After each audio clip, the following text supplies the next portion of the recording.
Welcome to the Redbeard Embodiment Podcast. I am your host, Alex Green, and I'm on a mission to bring the power of embodiment to people all around the world.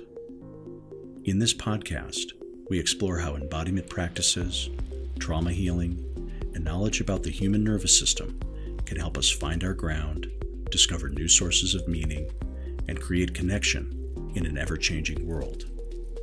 The deepest change is embodied change.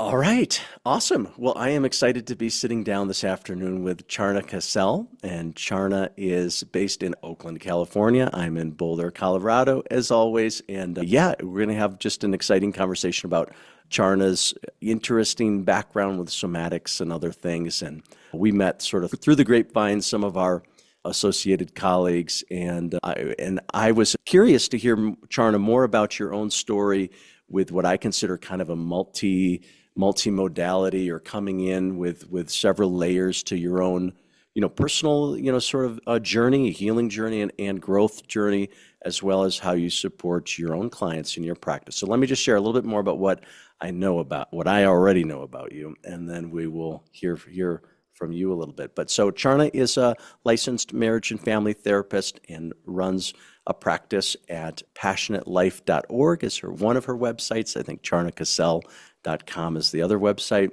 And she is a body-centered psychotherapist. She also does somatic coaching in her work, sex therapy focus, bodywork. We'll hear a little bit about that, meditation work, and something with a light healing that we might touch upon a little bit, and probably more than what I've just named so far. She's also the host of a podcast called the Laid Open Podcast. I don't know a ton about it yet, but I think it has a sexuality focus, maybe, and we can hear a little bit more about that. But Charna, what I would be most curious, well, first of all, welcome to the show. Thank you. Hi. Yeah. Glad to be here. Thanks for having me. Cool. Well, could we begin by just, I don't know, rewinding the tape in time and hearing a little bit about, what was kind of your entry point into the work you do now, whether that was starting with psychotherapy or to kind of, what got you started in this general path of therapeutic work? Yeah. Well, my own healing, certainly. Yeah. I was working at Good Vibrations. I had purchased a book called The Survivor's Guide to Sex before coming to San Francisco and getting a job at Good Vibes. Wait. So I don't know what Good Vibrations is. I saw that on your website, and I was like, well, everybody must know what that is, but I don't. So break it down. Yeah.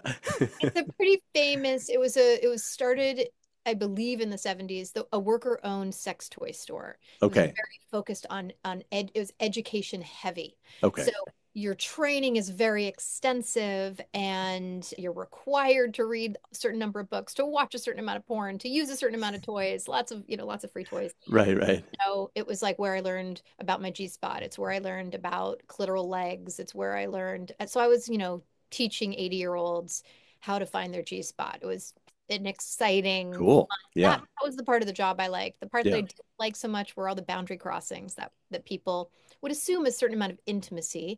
Yeah. And get very close to you, or touch you, or do or say certain things, or have certain expectations. So in what era was this? Like what decade? Oh, right. Late 90s. Okay. Late 90s. Yeah. Early Okay. 2000. Yeah. Yeah. I was simultaneously what I call in boundary boot camp, getting daily 8 hours a day practice with these interactions. Interactions. And also starting to do embodied sexual trauma healing for the first time. So Stacey Haynes, who wrote that book, synchronistically, I found her. I was in a group with her and being coached individually. She then went on, she left her private practice and started teaching at a place called the Strozzi Institute with Richard Strozzi Heckler. And so I followed her and I started studying at the Strozzi Institute. And then she started something called generative somatics, as well as, before it was called generative somatics, it was called somatics and trauma. Okay. And she started something called Generation 5, which was an organization doing social change work committed to ending child sexual abuse within 5 generations. Yep. So I basically I followed Stacey a bunch. And then I became a master somatic coach at the Strozzi Institute. Yeah. Did a bunch of trauma training with Stacey. Yeah. I also, to throw in there, I studied energy medicine at a place called Psychic Horizons. And I went simultaneously to grad school at California Institute for Integral Studies Okay. because someone had basically said to me, you want to work with teens, you're working with sexuality, you're working somatically, you should probably, get a license Yeah. as well. Yeah. And I'm not one for bureaucracy, and I found grad school pretty uninspiring, though I was a very good girl and I did all my reading, You all did my it all. Yep. but really it's hard once you've had profoundly embodied teachers like Richard and Stacy Yep. and their approach. So Richard's approach was embodied leadership and Stacy's approach was more social justice and trauma. Okay. So Richard used martial arts-based practices, Aikido specifically, off the mat Yeah. to teach people how to show up and communicate congruently. Okay. Right? And so training embodied leaders. But then how that applies, Stacy took some of that work and added more boundary work to it, Yep. working with trauma, that there are so many boundary crossings that happen. So not only training embodied leaders, but how to be and how to have embodied boundaries, how to know what feels good to you, how to know what doesn't feel good to you. So taking all of that and applying it to all of your relationships, not just your work relationships. And so, my background is, like you said, in sexuality and in trauma. Right. So that was what I specialized in. And, I think of my psychotherapeutic work as being the grout. If you're looking at a beautiful mosaic, it's the grout that kind of holds things together, but it's not what stands out. And so the way that I approach and think about things is always thinking about the nervous system. And so my training in somatics, which of course, more was added on to that over time. And of course, I also studied other forms of energy medicine and etc. I don't have to get Right. into it, Right. but I'm a very unconventional psychotherapist. Okay. Like I had 10 years of talk therapy before I started somatic therapy. Right. And so psychodynamics, I have a pretty strong psychodynamic foundation to analyze and think about things, but Right. none of that touched my nervous system. So my nervous system wasn't changed at all. Yeah. My awareness was there from, being a teenager onward. Right. But in order to have my nervous system respond differently, I really needed physical practice. And that's what the work Richard created was profound and Yeah, yeah. Have you ever heard? So it's funny. So I never studied with Richard, though I know his work and his books, but I yeah. studied with one of his students who then went on to found a somatic coaching program on the East Coast and kind of remained somewhat affiliated. And I wonder if you knew, and he's since passed away, but a person named Doug Silsby. And he founded a program called presence-based coaching out of kind of near Asheville, North Carolina. So just curious, maybe you would have crossed paths in your Strozzi Heckler days. Yeah, I was there in the early 2000s. Okay. I was there for about like very solidly for 5 years, Okay. maybe into 2007. But yeah. Yeah. So yeah. Okay. Where I Cool. met So that Mark. was that, and You know, then that's where I met Mark Mark. Walsh. Right. Yeah, Exactly. Yeah. Yeah. Yeah.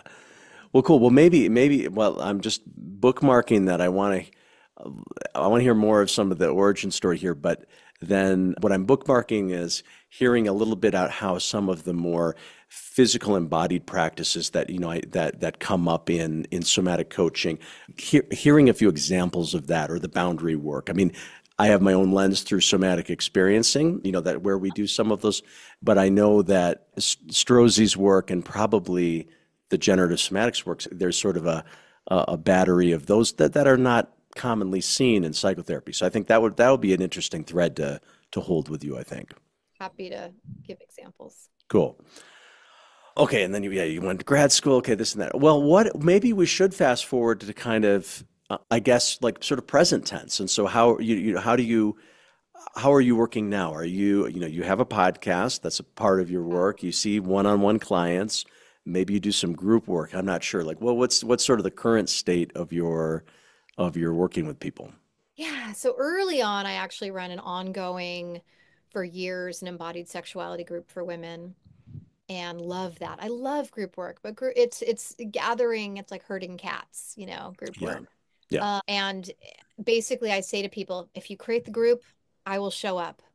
But so But yeah, key thing, you create the group. I will be there. Yeah, yeah. That's a good mantra. Yep. I'm putting that out to your listeners. If I've done trainings that way. I had an ex-client who, as a result of our work, left her job and decided to go back to school to become a psychotherapist. And Yeah. in grad school was like, hey, would you do a training for me and the other students, a Right. weekend training in somatics and trauma? And I was happy to do it. So I'll do things like that periodically, and I have done over the years. Like, I worked in Nepal in 2014 and 2015 doing trauma and resilience education at an orphanage, and with the students there, with the teachers there, and with small, like, women from rural communities, leaders from Okay. rural communities, Yeah. and loved that work. But mostly what I do, and I've worked with kids, I did for a period work with teens, and then I was like, wow, I don't like dealing with your parents who cross my boundaries and won't respect Right. yours and Right. out. And so I work with couples. Yeah.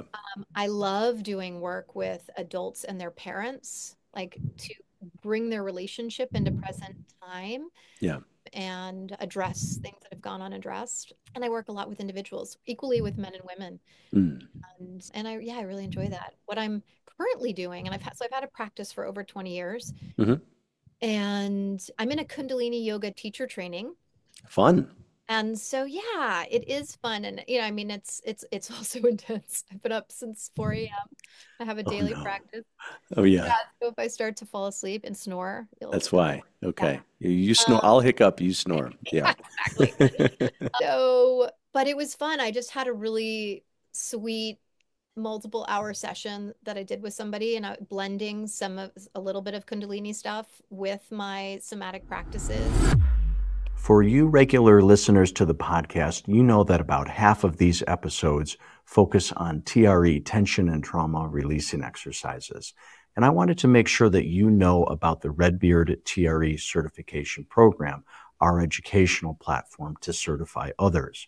And we have both an online version of that I teach, as well as an in-person version of the training that my colleague Ellen McKenzie teaches in Madison, Wisconsin.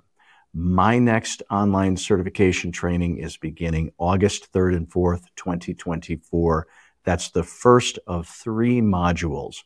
And the way the certification program works is it's about a 10 to 12 month program divided into 3 phases of learning, each with a weekend connected to it, and then some one-on-one work with me and people on my team to support your learning journey.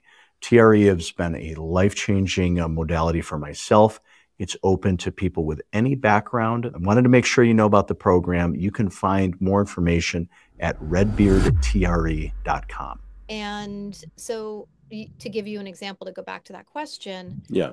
So here, I'll give you 2 examples. One that's a very common kind of like baseline practice is first doing a centering practice, right? So your attention below your belly button, recognizing that as a place of home or center, your lower dantian. And so often in relationships, people center themselves. They're like forward outside of themselves, and their center is with this person they're longing for or they're, having challenges with, versus inside themselves. So being able to re-find your own center, to orient, to feel grounded, to feel calmer. So first starting with that, and then I do these partner exercises. So having one person be the receiver and one person walking towards. So one person walks towards, their arm extended out, their hand makes contact with the other person's chest. Or I don't know, is this video? Can people see? This is video. Yeah. Yeah. Okay. So walking out, little zombie arm. So you ground first, you walk in, you make contact. How the person makes contact reveals a lot of information. It's a metaphor for a conversation, for asking for something that they want. Okay. Right. So often, like, people will walk in and one person will walk in and barely make contact, their little claw, their little finger resting, their body kind of tilted away. Right.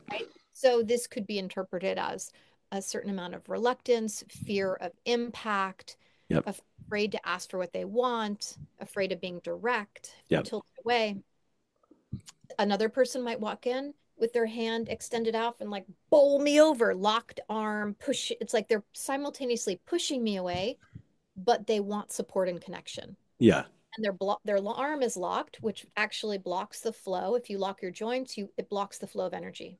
Okay. Right? So you have softened joints. You can feel the flow of your energy. If my hand is on your chest like this, there's a circuit running through me, through you, and back through me. Mm-hmm. And we use arms because you can't see energy, Right. but what your arm and whole body does actually shows me what your energy is doing under the littlest amount of stress. Mm. Right? The new weird exercise creates just enough stress Yep. to reveal your embodied habit and your embodied beliefs. Okay. Right? It might be the belief of I'm going to cause harm with what I need and want. Yep. Right? Or this like the arm blocking could be no one's there to support me. The person's you're getting pushed away and yet you're leaning all of your weight into the person, right? Right. So it can be a self-fulfilling prophecy, right? Yeah. A lot gets revealed with Yeah. the simplest exercise. Well, I imagine on both sides too. I mean, there's the person doing the contact, but there's the person receiving the contact. Yes. My guess is there's just as much information there as well. Right. So what I'll do is I'll initially walk in and see how the person responds. And so I'll show you like this could be one response is like there's a freeze, the energy rises up, the person's chest pulls away. They may have just said they want contact and intimacy, but then they're like, so they're showing me how much their system actually recoils from it. Yep. Or it's like, are they holding their breath? Some people are like so hungry for contact that they start crying because it feels so good. It feels so supportive. Yeah. But all that, it's like what starts to show up in thoughts, because there could be a thought, what do you want from me? Right? Which is like, where else does that show up in your life? Some people are much more comfortable being approached than approaching. Right? And that's like, where does that show up in your life? Everywhere. Right. So getting a little, like doing this little thing, it's an assessment tool, but it's also an embodiment tool so that each time you do the repetition, you ground, you find that center, you find a calmer baseline, you do it again, you repeat. So you keep doing it and it becomes easier each time and it becomes easier to find a calm place amidst moving. It's scary to move into action and ask for what you want, for instance. Right. Okay. Yep. So so the repetition is sort of refinding center, approaching it again, refinding center, approaching it again, and then building that bridge, so to speak, that somebody, instead of just being at the mercy of their reactive response, maybe they're starting to cultivate some centeredness within those kinds of interactions. Absolutely. The way that the image I use is, if you've ever been on a hike and you go off, like you see a trail and there's a trail off to the main trail that you're on, and you can see all the grass is pushed down, and you know that a deer has repeatedly walked that path to create that trail, right? Right. Like if it had done it once, the grass would pop back up. So it had to be walked repeatedly to become a new visible option off trail. Right. Yep. That's what we're doing. It's like it creates a new option. We're like, oh, I can actually calm down when we get dysregulated, when we get nervous, hyper aroused, an increase in sensation, the energy rises up in the body. Usually people's breath is held, eyebrows may go up, shoulders may go up, people go into their heads, they feel from their like clavicle upwards. Yeah. So we're practicing inviting someone into the lower part of their body to find ground. And as a calmer, I work a lot with the pelvic floor, encouraging people to soften and breathe out their pelvic floor. Yeah. Like I call for women, I talk about a cervical sigh. Nice. It's like a good term. I call it vulvic breathing. That's great. And then I say, breathe out your asshole and don't poop your pants. So, and adding humor, any time you laugh, you're breaking up energy. Yeah. So I actually like to laugh with my clients a lot. So Mm-hmm. Cool. Yeah. yeah, I mean, I can give you an example of a boundary exercise as well, Yeah. or Yeah. Yeah. Let's do that. Totally. yeah.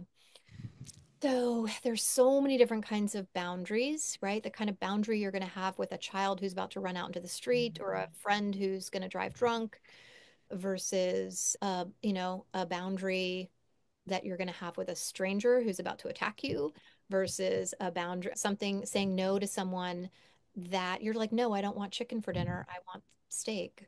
Right. No, I Right. don't want to see that movie on Friday. Can we see it on Saturday? Yep. Most people that I've worked with are very uncomfortable, male, female, range of ages, saying no Yep. from an embodied place is not something we're taught to do. Like a lack, and someone can say no, and if it's not embodied, it could be very rigid, Mm-hmm. Right. more aggressive. Yeah. And like I historically either froze or had very rigid boundaries as a kid, right? Yep. So I wasn't letting anything in. I had a brick wall. Yep. Or if you caught me off guard, like at good vibrations initially, Yeah. hands would come at me and I would freeze and then they would touch me. And not be able to respond Yeah. So particularly. Yeah. what's important, what I don't think people understand when someone freezes, when they're like talking, like a rape trial, or why didn't you say no?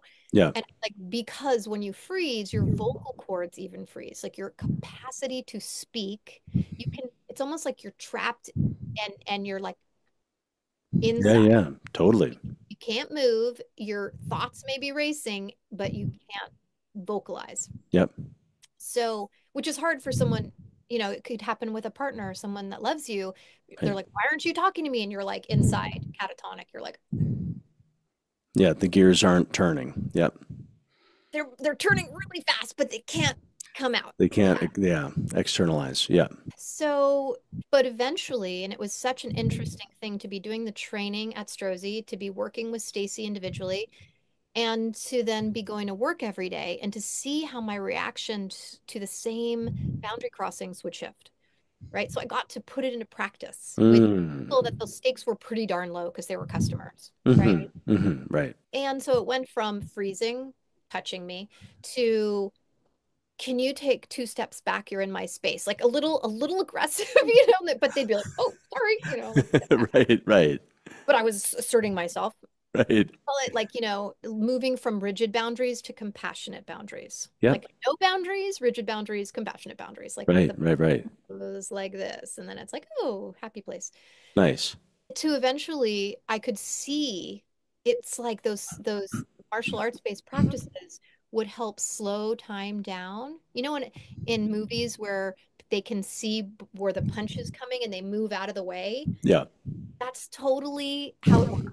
It was wild. And so I could see the hand coming towards me and I would just gently step out of the way and keep talking about cock rings. I did not have to be ruffled, so to speak. Right. Yeah. So I got a lot of practice there and that was awesome. And working with clients, there's ways that I use those exercises to assess where people are. Uh-huh. And there's intimate boundaries, like where are the places you need to be able to say no to yourself or a no to a part of yourself that no longer serves you. Right. And where do you really need to be able to say no to a partner in order to actually take care of the relationship, not just take care of yourself, right? Yeah. By not having embodied boundaries have you feel safer. Like before I had them, I couldn't really be in intimate relationships. Yeah. Because it felt like until you have an embodied no, you can't have a genuine yes. So I just chose to not say yes. Yep. Yep. Yeah. And that's what a lot of people do is they get to what I see in couples is they get to a breaking point. If someone doesn't have if they're like, I'm fine, I'm fine, I'm fine, I'm fine, they hit this breaking point where suddenly they're out. Mm-hmm. Right. They're like, I can either let you cross my boundaries for the next 20 years or I have to leave. Or I'm out of here. Right. Exactly. Because they haven't found their healthy yes and their embodied no. Right. Yeah. Yeah. And then, same thing, like I often, when I'm working with clients around where there's been sexual trauma, And then there's like no intimacy occurring, Right. I encourage them to take sex off the table and to do something which is, okay, you really need to work on having embodied boundaries and rebuilding the trust, because you haven't had those embodied boundaries. You then see this person as your offender. Right. Right. They don't even realize, since you haven't been saying no and Right. they're not trained to be Yeah. attuned, Yeah. they're not reading that you're freezing. They're not reading that you're dissociated. They're just going at it, and Yep. you're acquiescing, and it's not right, and it's also not their fault entirely, right? So teaching people to attune, teaching people how to actually know what feels good in their body, know what doesn't feel good in their body, Right. and then be able to be their own advocate. Yeah. Yeah. And once you have a partner who can see that you are, that you can see is going to respect that boundary. Yeah. So, I mean, literally, we're talking, I have, if you have someone who can't tolerate sitting on the same couch, can't tolerate sleeping in the same bed, can't like no hugging, whatever it could be a range. It could be just no penetration. It could be no kissing, no. Right. Right. And it's hard for that person who's starved for contact. Sure. But when they can actually hold a boundary and the other person's nervous system can start to relax and soften Yeah. and go, oh, I'm safe, and you're not this person who hurt me Mm. as a child. And you haven't meant to be, that you haven't intentionally hurt me for the last 10 years Right. while I submitted. Like, can we heal this? Can we go backwards? And, so, and yeah, I mean, I've seen repeatedly with couples that it can be, but it does take faith, and it takes, because what will happen is prematurely the person will take the boundary away, and then they'll experience feeling assaulted again. Mm-hmm. Right. It's like, oh, now we're starting from back to square one. Yeah. And so there's really like, don't test him. We'll just be gendered, like, heteronormative. Yep. Yep. Yep. Like female who's had sexual trauma, Male who's not all that attuned to the signals around it. Sure. Yeah. And so, there's trauma on both sides as a result of that, because nobody wants to be the partner who's put in the role of offender. Right. For sure. It's traumatizing to be like, oh my God, you've been submitting for 10 years. Like, what do I do with that? Yep. So boundaries, everything from in business, it's more of like a redirect. Mm-hmm. Like, okay, you're requesting something. We're not going to do that, but we're going to do this. How about this? Making a different kind of suggestion is one kind of boundary. Yeah. Being able to like stay connected. This is profound. I've seen people's brains like rewire and go, like, what? I can stay connected and say no. That's always fun. Stop. Being able to actually, someone's coming towards you and you don't even, it's like you don't want the contact, and no, stop. Yeah. Or you're in a situation where you need to be able to be like, this is stopping, stop. So connecting your physical body with your voice repeatedly builds new muscle memory and capacity. Cool. When I ran a group, I had a woman who left the group. We did a group exercise around supporting her around having boundaries. She left the group, and a guy gave her the opportunity on BART. Okay. And I could feel your hands on my back. I felt my angel wings, and I said no, or whatever it was that happened. But yeah. That's so interesting. Do you know, I'm being reminded of somebody else that you may know, either personally or through her book, but because she too is a Strozzi graduate, at Mandy Blake. Do you know her? Amanda Blake. So she wrote a book called Your Body is Your Brain, or something. I'm pretty sure that's the title. Right. And a few years back, and after she did Strozzi training, I had her on the podcast maybe 6 months ago or so, and I've met her in some other contexts as well. But after she did her Strozzi training and worked as a coach for a while, she was inspired to go. She got I forget somewhere on the East Coast. She did a PhD, and her research was around the studying somatic coaching, like basically, a lot of like what you're describing, very embodied practices around around, situations, whether that's, professional related, personal, relational, things like that. And she got like really, really compelling results where the details are escaping me, but the idea was like, the way, random controlled trials work, and they sort of study effectiveness for various things. And it's like, normally, like if you get like, I don't know, like 20%, 30%, significance in the data, that's like considered like a pretty positive sort of sign of effectiveness. And somatic coaching interventions were like double or triple, like they were like way more effective than, and so all the like the psychotherapists sort of looking at those results were like, wow, like this is at like a different order of magnitude. So anyway, so I'm just thinking about Mandy as I hear your Yeah, I would love to. examples. Yeah. I would love to talk to her. Yeah, because look, I have a definite bias. I went all through grad school as a psychotherapist with not a chip on my shoulder, but definitely like I know what works, Right. like like these embodied teachers that I had were the cream of the cream. Like I Were the felt ones so, that impacted and you. Yeah. I can definitely see the benefit of my psychotherapeutic training as well. But in terms of change, and if you're working with someone who has issues, has trauma, has anything related to nervous system dysregulation, which is the whole population. Yeah. You Everyone, you that's mean? great. Yeah. Yeah. Wow. Right. If you're not like, acting out in big ways, but nervous system regulation asks and can be addressed so much more rapidly through physical practice, through felt experience. If you have through the body, and so body work is something I do, which I haven't mentioned at all. I do different kinds of body work, but when Right. you think of it as like you're giving a new physical felt imprint Yep. and experience. And so, like, let's say you're suddenly feeling aliveness in your legs, and normally you don't even feel you have legs.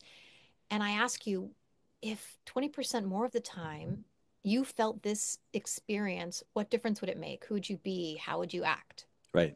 And this person's like, oh, I'd be more joyful. I would feel like I could actually run and jump and play. I could stand up for things. I could, Right. Yep. So helps the breath work that I do during body work helps highlight the places in the body where there has been stagnant energy. So Hmm. either a numb place, it shows up as numbness or pain, where there's been some kind of action that wanted to happen, something that wanted to be expressed or done that got interrupted. Right. So doing body work helps go into those places and bring more vitality and aliveness to them, Yep. and then allows new action. Totally. Like a client who had been divorced from her arms, who in childhood had trauma around playing the piano. Once we reconnected her arms, it was like, source was working through her. She started playing again. She started Hmm. playing other instruments. It was like this huge creative. Unlock, a total unlock. Yeah. Yeah. Yeah. So, our bodies are just waiting for us to put our attention on them and bring our own presence to ourselves. Like we give so much to other people. Totally. Well, on the bodywork side, where I can really resonate is so my original therapeutic work was in Rolfing structural integration, Rolfing style bodywork. I love that work. I still do some of it, but a little bit like you're describing, what was so to me where the juice was okay. Yeah, it's really great that your back isn't hurting anymore, and like these things. But I became much more interested in well, what are the changes at the psycho-emotional or the relational level? Like exactly like you're describing, now that you experience yourself in this different way after 90 minutes of your what does that mean? And so and I came to believe, and I think you're naming it right now, that if we bring explicit awareness to that, ask those kinds of questions to contextualize, follow up on that. It's that slice of somatic coaching that the awareness building that I think really amplifies, rather than just something being a little bit of a fleeting experience that doesn't end up getting contextualized or digested or sort of brought into conscious. Like, what's the meaning of this? Why is it sometimes like this and not like this? Right. Right. Without that reflective process, I find there's a limited changes occurring. I wonder if you see it similarly or Definitely. I mean, there's this piece of, so the difference between going and getting Rolfed, right? So there's straightforward just body work, right, right? right, But the difference of like somatic coaching, that where you're doing body work, is that it's when you're talking about something, one, you're bringing conscious awareness to a new felt experience. right. And you're also, it's the way to think about it is like, how do your beliefs live in your body? How does your biology live in your body? And as you're working with the physical, with the structure, Right. you're actually engaging in that dialogue. So that, for instance, if I'm holding someone's arm up like this and their arm is doesn't move, if I'm trying to get it to like just I'm moving it and it, relaxed. And Yeah. if it's like I might say, go ahead, you hold, I'll give them permission. You hold up your arm. Oh, wow, look at how good you do that. I could Right. do all day, Yep. right? I'm like, wow, you're really good at being self-reliant, aren't you? Right. Right. What did you learn about that? Right. So there Yeah. becomes a whole awareness and a dialogue and like, oh my God. So then they can intentionally practice, like be in the like, I am self-reliant. I could hold this myself forever. And they can also try, if they want to, give them the option to actually rely on me and to have that momentary experience Mm-hmm. of interdependence, Mm-hmm. or Right. like allowing support to happen. Yeah. Then they get to, now that it's conscious, they get to take that off the table and maybe that stays in their consciousness and they get to apply it off the table, Right. Right. right? So yeah, there's the repetition, like what I learned, and I had a scientist once who was like, that is not correct. So I don't hold me to it, people. Well, okay. But Well, basically, after refer two them to Mandy Blake's yeah, research. right, Yeah. Yeah. right. After Yeah. 2 weeks, a neural pathway fades. So Yeah. if you have a new felt experience, you want to reinforce it. Hence why with somatic work, I encourage people to come weekly, Mm-hmm. right? We're really wanting to reinforce that. Unless someone is highly motivated and doing practices on their own where they're reinforcing, Mm-hmm. right? And so, yeah, repetition creates a new way of being and a new way of seeing. Yeah. And Cool. yeah. All right, very cool. All right, so I wonder maybe I want to hear a little bit about and I know we don't have unlimited time to talk, but I want to hear a little bit about the what pulled you into Kundalini yoga and the training that you're doing now. Yeah, Can you share about it? yeah, sure. Yeah, what made it the right thing right now? What's lighting you up about it? Yeah, so actually the timing was I'd been gifted a Tantra teacher training from Yeah, one of my podcast guests yeah, who's a Tantra teacher. yeah, And that work felt pretty profound to me, but really what interests me, and I have a pretty strong meditation background, was the white tantra aspect of it. So like for people listening, tantra can look like a lot of different things. For some people, it can look like awakening the chakras and doing hands-on full body, as in even genitals included, naked body massage, genital massage, like using that energy that gets cultivated there to bring it through the whole system. And I yeah. actually for a moment was like, do I do this? Do I like decide to do a different kind of work, Sure, sure, sure. But I really love breath work. Mantra has been very powerful for me in physical healing in the past, and also managing mood and state. Like all through Trump's last election. I mean, Right. last Yeah, yeah. 2016, yeah, 2016 to 2020. 2016, Yep, yep. exactly. Instead of listening to NPR on my drive to work, I chanted. Like Uh-huh. it was Yep. one of the few things I could do to stay sane was have a really regular meditation and chanting practice. Chanting practice. Yep, yep, And so it just happened to coincide with, guess what? Here we have Trump elected again. yep, And what I have experienced, honestly, ever since COVID, so I had very good energetic embodied boundaries, etc. But since COVID and the escalation of collective fear, yep. my system, I'm very sensitive in nature, and I would take on people's stuff, like it would land in my physical body and it would show up as physical pain. Yep. So I was like, oh my God, what's going on for me? So, Right. and I was struggling with that. And then with Trump, it was like it's a very seductive to want to know what is happening in the world. And I was like, I am going to deeply abuse myself with the Hmm. news. Yeah. So needless to say, I knew that I needed to increase my energy hygiene practice. And Kundalini yoga is a path of love, and it's a path of like there's the use of mudras, chanting, Yeah. breath practice, and physical movement. Mm. Right. So I was like, there's so much collective fear, and the antithesis of fear is love. And so I chose to be in this practice for my own physical and energetic health. Mm. And, I already am integrating certain practices into my sessions with clients, which is great. And also to clarify.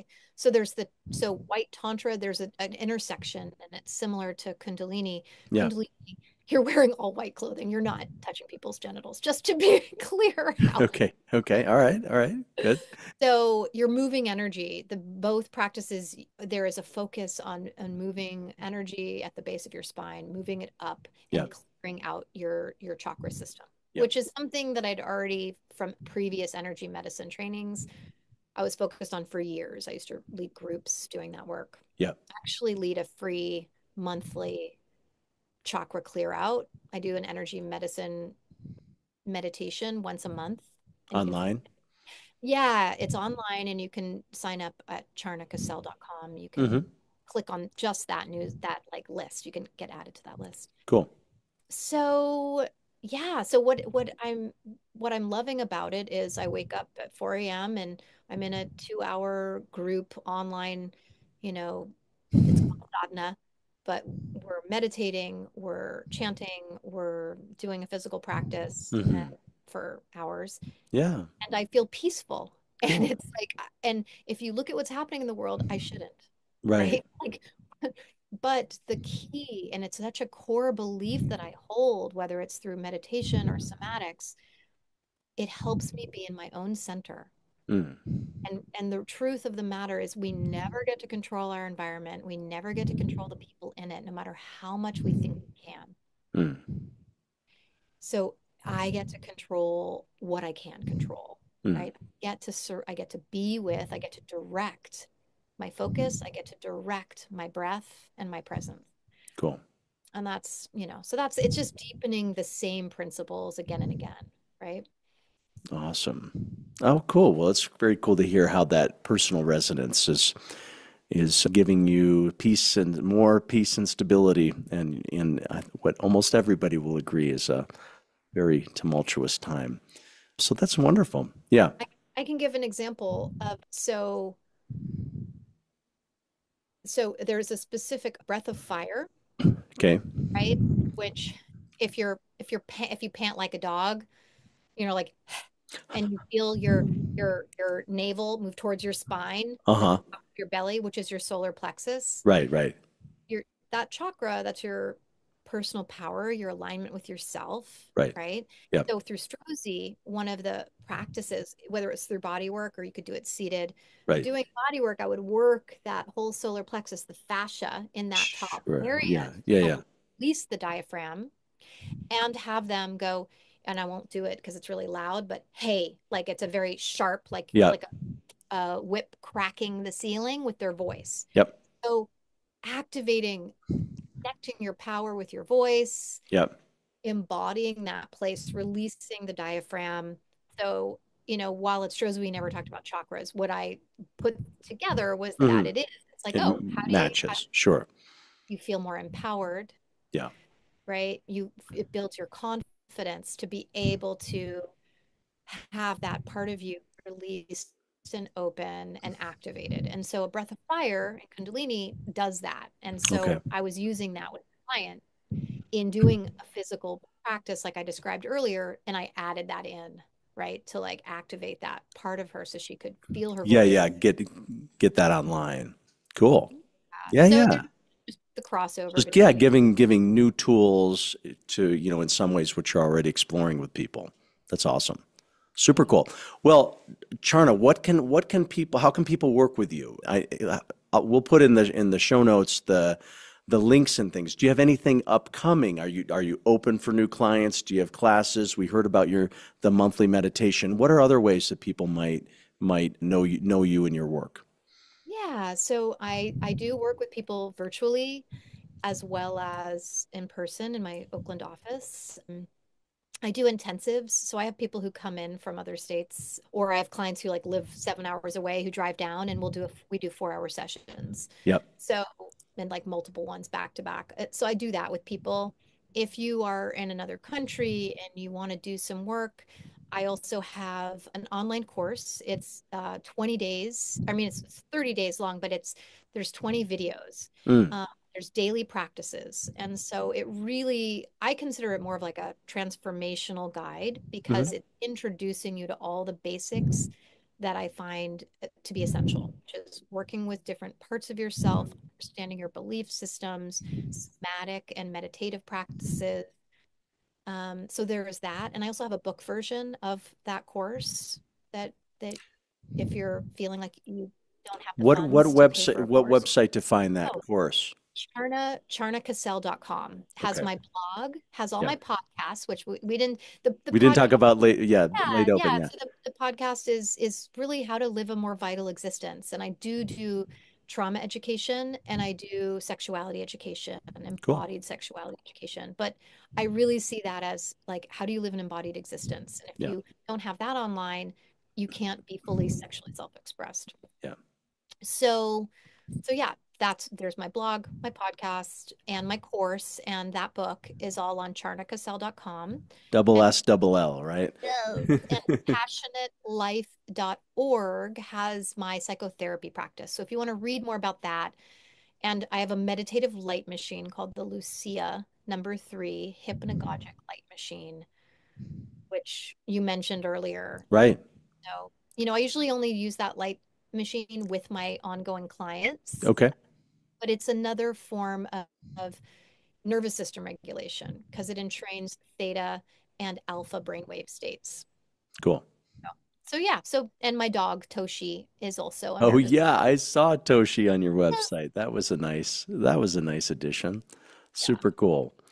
Oh, well, wonderful, Charna. It's awesome to hear your story. And you have something else. Today, Yeah. I forgot. So Laid Open Podcast on Instagram, so it's LAID, Laid Open Podcast on Facebook. Those are two ways if you're Okay. on either of those platforms to follow, and otherwise you can access it anywhere or on my website.